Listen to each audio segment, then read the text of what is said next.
Кыргызстанда пандемиядан кийин күйүүчү майдын баасы кескин өзгөрүп кетти. Буга себеп дүйнөлүк баанын дүн көтөрүлгөндүгү болду. Ал эми монополияга каршы жөнгө салуу агенттиги 6-га алып 5-ке сат атың болсун базарчы деген макалдын тегерегинде иш алып барып жаткандарын айтат. Бирок мунун да себеби бар.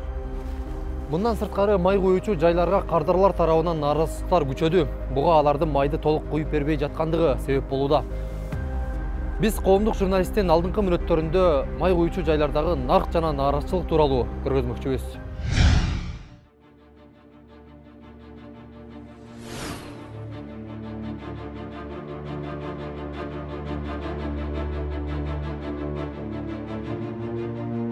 Gördünüzбү 3,80 тыйында артына сатылып атат.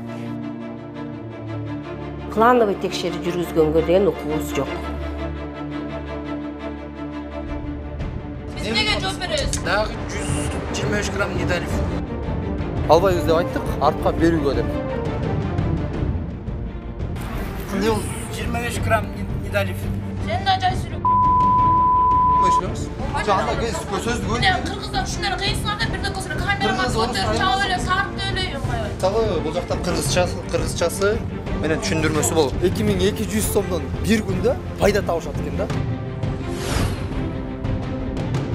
Ушундай дагы түшүндүрүү иштери болуп турат.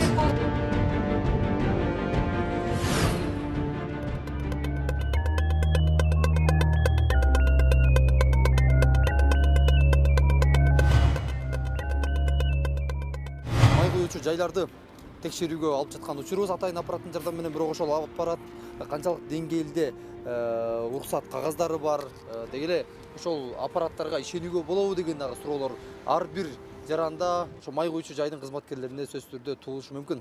Андыктан эфирдин алдында эле көрсөтүп коелу. Акжолтой мырза, айтсаңыз, ушул сиз азыркы колдонуп жаткан ченөөчү аппараттар атайындын тийиштүү документтери болуп жатканда сертификаттар барбы? Ооба, урматтуу Темирлан мырза, бул атайын эталонный мерник деп коет. Бул Россияда чыгат. Алардын биринчи мерникти сатып алганда өзүнүн кадимки эле адамдай катары эле паспорт болот. Ошондой эле мынакей бул свидетельство алганбыз күбөлүк. 10 литровый мерникке Кыргыз стандарт күбөлүк берет 1 жылга. Өзүнүн мөөрү бар, мына сиздерге көрсөтүп коеюн. Тукунов сизге таандык экен, э? Мага таандык. Мынакей, анан бул алдыгы күбөлүгү жыл сайын алмаштырып турасыздар. Кыргыз стандарт өтө. А бул болсо 345-чи ошо эталонный мерниктин паспорту болот ушундай. Өзүнүн паспорту. Кадимки эле автоунаалардыкы сыяктуу эле тек паспорт деген сыяктуу, э? Эми мынакей ана могу жерде келиңиз, бояк тартып коюңуз. Көрсөтүп коеюн. Мынакей эталонный мерник. Бул өзүнүн пломбусу болот. А экинчи номери өзүнүкү заводдон чыккан. А экинчиси болсо жыл сайын Кыргыз стандарт жаңы пломбу басып турат. Жыл сайын. Жыл сайын. Ошондуктан бул мерник өлчөмү 10 литр экенине далил берет. Ишенсе болот. Түшүнүктүү. Анда эмесе ошол биз Кара Балта Жайлы районунда турабыз. Жайлы районундагы ошо Сосновка посту, ошо посттон ылдыйкы май куюучу жайлардын бардыгына бирден башпап чыгабыз. Жайыл районунан алгач Ред Петролиум май куюучу жайына келсек, төмөндөгүдөй көрүнүш орун алды. Бул май куюучу унаа тийиштүү май кампасына келгенде коопсуздук үчүн жакынкы жердеги май куюучу колонкалар иштетилбеши керек болчу. Өзүңүздөр көрүп тургандай, бул жерде автоунаалар арбын, коопсуздук эрежеси сакталган эмес.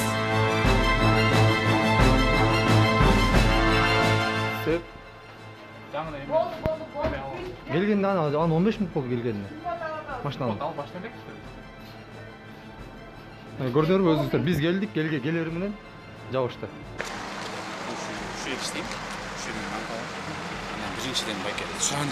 Бул жайдын кызматкерлери кызаңдап сөзгө тартуу аракетинде. Биз дейеликте чыр чыгарбай кетип калгыла деген талап коюлду. Жок, мен жок. Кандай жооптун ишин чыктыңызчы? Жок, биз эмнени чыр кылып атабыз?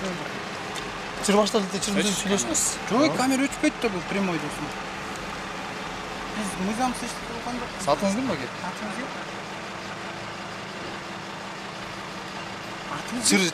Чыр башталды, чырдын сөзүн сүйлөшүңүз. Жок, бегин управляющий. Заранее биринчи буларды машина келтат деп атат, коябыз деп атат. Заранее булардын баары бекитип туруп, ушунчалык бара кылбай туруп. Азыр токтобой. Бизди келдик, көргөн ошондой эле жаап салышты. Азыр Иә. Слив ала элекпиз, алып баштабыз. Мен ошо мына Сливти ала элекпиз. салгандарды куюп айтып атпайбы? Айттым байке, слив алып баштабыз да жабылды деп сизге айттым, туурабы? Биз 5 тонна тушуп эм жеткенде. Куюп атпадыңарбы азыр эле? Туура. Дизель отуну куюлуп атканда АЗС толугу менен жабык болуш керек, туурабы? Ал эми айдоочулар бир ооздон Red Petroleum жеткирбей куят деп ачыкташты. Туура эмес болот да. Ошо неге күнүгө 50 тиындан көтөрөт, ошону айтсаңар. 300 сомго заправка алганбыз. Red Petroleum'dan mı? О, токтогон жакканчы. Сен аны өзү бул заправкалар, сен аны контролдогон адам барбы, жокпу? Мурдактай эмес. Мурдактай эмес. Түшүнөт. Биякта стройка жүрүп атпыр да, азырчы. Бул жакта туалет салып атканбы же башка кылып атканбы белгисиз. Мына тог алып кетишиптир тиги жаккачы. Мына. Ана эми караңыздар. Бул жактан эле буквально бир 15-20 метр алыстыкта кайра бул жака дизелди куйган атышат да. Өрт коопсуздугуна ким жооп берет? Управляющий дейсиңер же администратор ким? Тұрады, сайылып тұрады. Сайылып тұрады? Көрөт атпайсызбы? Эми сайылып турганда жүрбөйсүз, иштен көрсөтүңүз. Сайылып турган жок деп далилдеп бериңиз. Қайсының ішінен көрсетейін? Жүрбөйсүзбү? Мынакей. Өчүрбөйт ал. Иштейт. Проводторду алып кетип атпайсыңар. Туурабы? Мен проводун жатканын айтып атам мен. Мисалы бул жакта азыр 10-15 айдоочу күтүп турат, жана атам бери. Ар биринин убакыты бар. А булар слив кылабыз, ана кылабыз, мына кылабыз деп биз келгенде эле токтоткон. Бирок ошо сливин кылбай атат. Кылбай аткандыгын дагы бирден бир себеби бар. Неге дегенде бул жактын айдоочу кызматкери болуп, ошо сливти куюп жаткандагы маска, респиратор, башка деген бир эрежелерин сактайбы, сактабайбы деген дагы бир суроолор бар да. Сөз түрдө. Жүргүлө мен силерге мына дагы бир эле эреже. Эмнеге токтотуп атат, неге убакыт чоюп атат, түшүнүктүү болуп турбайбы? Assalamu alaikum. Темирлан мен. Мен как Колдук беришкен. Биз азыркы учурда бул айдоочулардын баарын күтүп турганын көрүп атасыздар. Слив эмнеге болбой жатат? Жана эмнеге күттүрүлөт? Күттүрүлүп аткан себеби мен келип ичинде өзүмдүн пломбаларымды текшеришим керек. Бурда налог менен чогуу текшердим. Ооба, бир ай болду ат менен. Жаңы постановление чыккан, ошол постановление мен келип өзүм текшерем пломбаларды. Температура плоскостун чогуу текшеребиз, текшерип бүткөндөн кийин анан куюп баштайбыз. Ошол маалда заправка жабылат. Толугу менен жабык болуш керек. Сиз управляющий экениңизди кантип билсек болот? Тийиштүү документтериңиз барбы? Мен документим азыр мен талаада бүгүн выходной күнү талаада жүрүп эле силерге жооп берген келдим. Документтерим бар. Азыр пломбаларды текшерип кетсиз да? Пломбасын Жүрүлө текшерем. чогуу текшерилген. Бүгүн сизге выходной дедиңизби? А выходной күнү бирок бул жактын пломбаларын текшерген кандай? Кандайча? Мыйзам дал келеби келбейби? Ал келет. Мен 24 саат бул заправкага жооп берем. Жооп бересиз. 7 күн бою. 7 күн бою. Бул эмне үчүн биз биринчи жолу куйган жокпуз да бул заправкада, например. Биз келгенде слив болгон мезгилде дагы куюп берчү да. Башкасынан куюп кете берчүбүз. Бардыгын токтоткон эмес да заправка. Мурда ага чейин болчу. Азыр Биз биринчи жолу эмес, биз бу жерде 10 жылдан бери жүрөбүз бул трассада. Буга чейин болчу дедиңиз, илгери куйчубуз ошондо. Негизи мыйзам боюнча слив болоордо Кайсы колонкага слив болсо илип коесуңар. Слив вообще по идее калган биз башка жанагасын куюп кете беребиз. приостанавливается, да? Ошол, например, 92 евро куюлуп атса, бияка куюлуп атса, ошону жаап эметиш керек. Техника безопасности пожар. Азыр могу дизель куябыз деп атасыздар да сиздерчи. А калган 92-95терчи кетип берсе болобу? Болбойт. 95 куюп бербейсиз. Пожара безопасность боюнча Болбойт. Анда баардык автоунаалар чыгышы керек экен. Силер да бияка турган Бизге Урматтуу достор, май куюучу жайга орусча айтканда слив болуп жаткан учурда бир дагы автоунаа кирбеш керек. Жана ал жайдан кызматкерлерден башка тышкары адамдардын баардыгы сыртка чыгарылыш керек. Мунун баардыгы өрт коопсуздугун деги эле коопсуздукту алдын алуу болгон аракеттердин бири болуп эсептелинет. Мына өзүңүздөр көргөндөй мынакей бул жактын Red Petroleum'дун кызматкери жолду жаап турат, автоунаалар кирбейт деп. Эми слив башталды.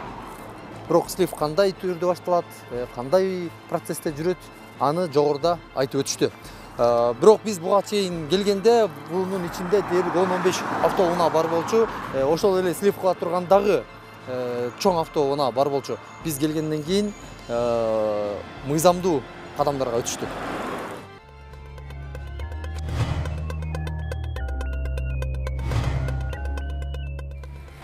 Кандай болду? 25 грамм недолив. 123 грамм. Достор, мынакей биз Кара Жайыл районундагы Москва май куюучу жайында турабыз. 125 грамм жетпей калды. Эми администраторун чакырып сурап көрөлү. Эмнеге жетпей калды? Эмне үчүн жетпей калды?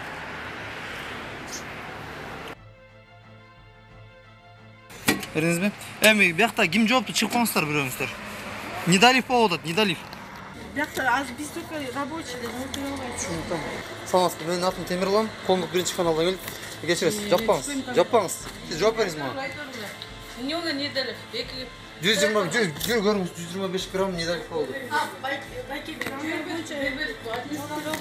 Чыгыңыз анда, ким администратор? Ким жооп? Чалып көрөлү. Чалып көрөлүңүз, чыксаңыз. Чыгыш керек да оператор. Чыгыш керек да, биздин акчабызды алып атат, баке, биздин акчабызды алып атат. Уже 25 грамм жетпей эле. Жери 50 грамм плюс. Дагы 125 грамм Недалив.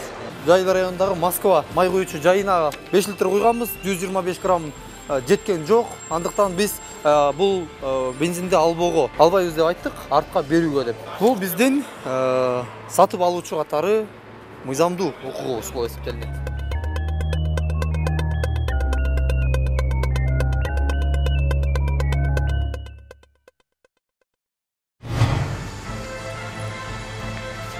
Литр 300 грамм турабы? Биз азыр транзит заправкасындабыз, авто базардын жанында. Литр 300 грамм акча бергенбиз. Жыйынтыгында кандай болду? Мынакей Недалив. Ошондо Темирлан мырза, 10 литр бул жерден болуш керек болчу. эки эсе жетпейт бул? Жок, мына 300 грамм жокпу? 400 грамм жок.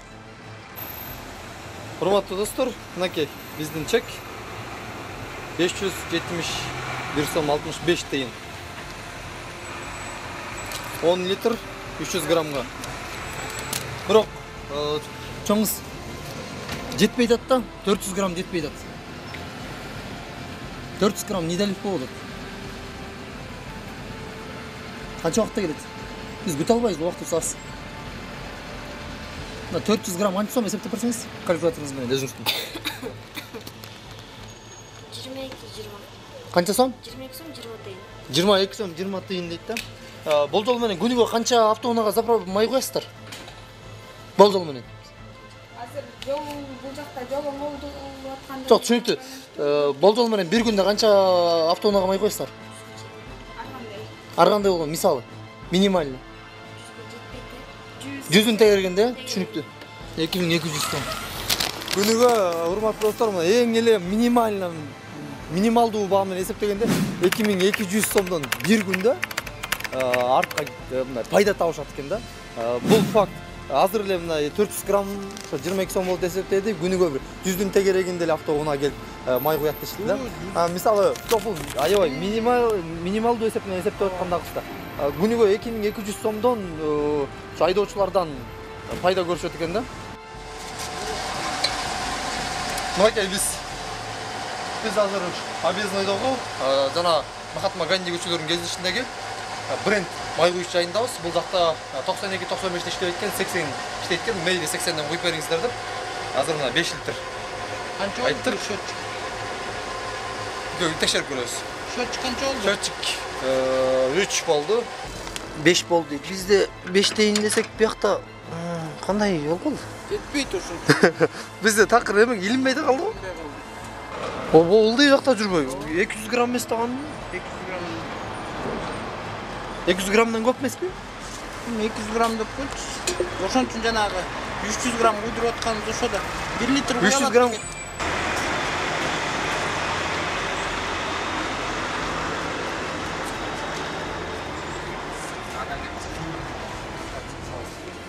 Өзі кетірсіз, мен Недалив болып? Бензин. Көріп көрмешті? Жүріңіздер, администратор кім? Онда кім жоқ көріп бияққа? Сіздің атыңыз кім? Тиман! Жоқ, сіз жоқ көріп бияққа іштейсіз? Ей, сіз бияққа іштейсіз? Сіз іштейсіз? Жоқ,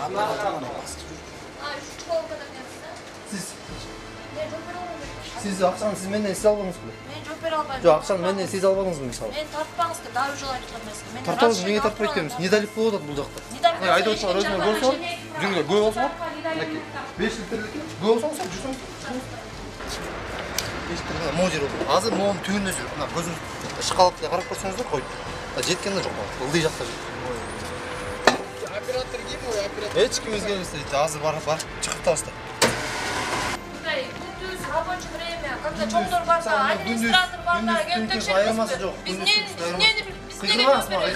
неге жооп беребиз? Биздин жумуш сааты 24 саат бою бул заправка бирөө жооп бериш керек. Сизден бөлөк тарап бирөө. Эч ким жооп Жооп бериш керек. 24 саат эки оператор бир охрана кылат. Сиз мисалы жумушуңуз канчада башталат? 5те башталат. Эртең 8-ден, эртеси эртең 8-ге Бир сутка турасыз.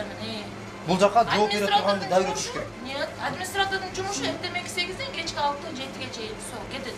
Анда сөздү көп. Кыргыздар ушундай кыйынсыңар да бирде көсөрө камераман көтөрүп чабып эле тартып эле юмай. Бакули айтпайсың, сүйлөшпөйсүң келбей. Мынакей. Бул жака ким жооп берет магазинге? Бул жакта кыргызча жазуулар жок. Мынакей. Бул мисалы бул жакта кыргызчасы менен түшүндүрмөсү болот. Негизи бул товарларда кыргызча түшүндүрмөсү болуш керек. Аны өзүңүздөр барасыздар билесиздер. Мынакей. Кыргызчасы эч нерсеси жок. Могул кыргызча. Ушундай кандай болуп чаптап туруш керек да баары. Ооба, ар бир товарда мынакей. Мына бирок мында жок. Кыргызча немелери жок. Мына моякта жок, муналардачы. Короче, каждый товарда должен быть мондай этикетка на кыргызском, На кыргызском ушундай болуш керек. Мынакей, ушундай дагы түшүндүрүү иштери болуп турат. Жогоруда бир нече май куючу жайлардан күйүүчү майды толук куюп бербеген фактыга күбө болдуңуздар. Биринен да жооптуу адам чыгып, түшүндүрмө берген жок. Ар бир кардардын чөнтөгүнөн солонуп жаткан тыйындар үчүн ким жооптуу, ким көзөмөлдөйт, же өзүн билемдик менен жасалган иштердин аркасынан карапайым калктын капчыгына күч келе береби деген суроолор менен метрология көзөмөл башкармалыгына барганыбызда өкмөт 2018 жылы номер 586 токтомун токуган соң жөн гана маалымдоочу органга айланып калгандыгын билдиришти. 18 жылы 17 декабрда 586 токтом чыккан болчу. Ал токтомдун негизинде деген субъектам предпринимательства на проверке объявлен мораторий. Биз деген азыр деген жеке ишкерлерди текшергенге деген укугубуз жок. Эмне жумуш жасап атасыздар дейсиңер? Бизде деген ушу жылга чейин деген неплановый текшерүүлөр болгон. Ал неплановый текшерүүлөр деген заявитель деген кат жазса, заявление жазса, ошонун негизинде барып деген текшерүүнү өткөрүп, штрафын салып эме кылчубуз. Бирок деген февраль айында бизде деген ар кайсында реорганизация болуп, мекемебиз экотехинспекция деген 5 тармакка деген бөлүнүп кетти. Государственное агентство антимонопольного регулированиянын ичинде деген неплановый текшерүүгө барганга деген укугубуз болот. Бирок мораторий ушу жылдын аягында гана бүтөт. Аягына чейин деген плановый текшерүү жүргүзгөнгө деген укугубуз жок. Айнура айым айткан токтом боюнча дегеле текшерүү иштери боюнча монополияга каршы жөнгө салуу мамлекеттик агенттигине багыт алдык. Бул жактан деле иш алып барып жатабыз деген адатка айланган сөздөр убадаланды. Биз өзүнчө план түзүп, ошо Нидалев боюнча бир өзүнчө бир план ишалар жүргүзөбүз да. Буюрса жакын арада биздин керектөөчүлөр аны сезет деп ойлойм. Ал эми баа боюнча Кеңешбек Тайлаков бул дүйнөлүк тенденция деп белгиледи. Мисалы 2021 жылдын 13 сентябрында күйүүчү майдын дүйнөлүк орточо баасы $1,20, ал эми дизель оту $1,7 түзгөндүгүн айтат. Мындан сырткары биздин мамлекет 60 сом 70 тыйындык айы 92 күйүүчү майын 56 сом 90 тыйын кылып сатып жатабыз дейт. Ошол биз Россиядан алып келгенге байланыштуу бул биржалык товар. Баалары биржада чечилет негизинен. Биз Россиядан Орский, Омский, Башнефть, Ангарский деген 4 заводдон алып келебиз да, күйүүчү майды. Башка мамлекеттерге салыштырганда деле бизде дүйнөдөгү эң арзан баягы майдын баасы боюнча өлкөлөрдүн катарына киребиз. Өздүк наркы 92 мисалы үчүн 60 сом 70 тыйын. 60 сом 70 тыйын. Өздүк наркыда ал эми сатылган баасы орточо баасына 56 сом 90 тыйын. Көрдүңүзбү? 3 сом 80 тыйын да артына сатылып атат. Себеби дегенде биз мурдагы запастарды эске алуу менен, буларга катуу талаптарды коюу менен иштерди алып барып атабыз да. Ошондо бул компаниялар артка кетип атабы? Кыргызда макал бар го, тиги 6 калып 5 сатты, атың боз базарчы дегенчи. Ошондой болгон жок. Артка кетти дегенде туура эмес болуп калат. Мен сиздерге айтып атпайм, мурдагы запастары бар болчу да, арзан баада келген. Ошолорду да эсептеп тактап атабыз да. Анан ошондой талап коюп атабыз. Эгерде Анан бул жерде эгерде биз булар алып келген эле баада кое берип койсок, бүгүнкү күндө 61-62 сомдо сатылыш керек.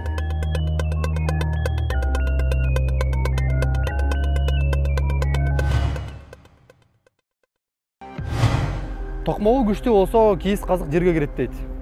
Мамлекеттик органдар элге керектүү товарларды алып саткандарга карата көзөмөлдүү күчөтсө, карапайым калкка баа жагынан дагы, сапат жагынан дагы утуш болот беле деп ойлойбуз. Биз жарым сааттын алкагында май куюучу жайлардагы көз боемочулук тууралуу айтып бергенге аракет кылдык. Муну тийиштүү органдар тыкыр кароого алат деп ишенебиз. Аман туруңуздар.